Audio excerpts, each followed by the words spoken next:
it was just a regular day. There was nothing special about it. It was just another day. I mean, of course, every day is sacred, but there was nothing that stuck out in my mind about that day except for this.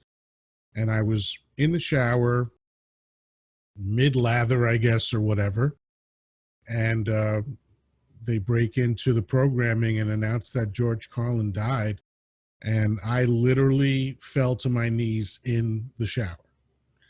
Fell to my knees. What like for I would say 20 to 30 seconds roughly had absolutely no control over my body. I was racked with sobs in a way that I had never been in my life before. I've been very lucky. I've only had one person that was somewhat close to me, more of a vestigial relationship, because it was my next door neighbor's father who died. And I remember that, that I was crying at his funeral as we were leaving, because he had a military honor guard there. And as we were leaving, as things concluded, as I was walking by his casket, I started crying, but it was a quiet, very white kind of cry, it was very dignified, that kind of. I was heaving in the shower and couldn't catch my breath and just couldn't stop crying for, like I said, 20, 30 seconds easily. It might have even been more than that. I have no sense of time in that moment, but I'm going to assume it was about 30 seconds, just no control over my body.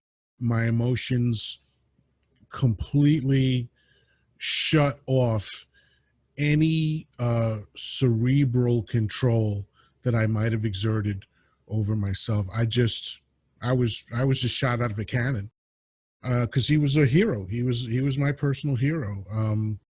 I never met him, didn't know him, he didn't know me, but the things that he talked about literally changed my life. And more importantly, he was the first person that I heard speaking publicly that corroborated many of the thoughts and feelings that I had about life. I was the odd man out when I was a young guy. Not only was I living in an all-white neighborhood, but I was, even in my own family, I'm very different than the rest of my family. So I was used to never feeling a part of a group that I belonged to, which is a phrase that I heard him say, and I was like, oh, yeah, that's me. I'm like that, and the whole the earth is fine bit, possibly the greatest 8 minutes of comedy in existence. When he breaks down how silly it is to want to conserve the earth, want to save the earth, and want to save the whales and save the snails, all that stuff. It's just absolutely brilliant. I even remember where I was when I was watching that HBO special. That's how much of an impact it had on me.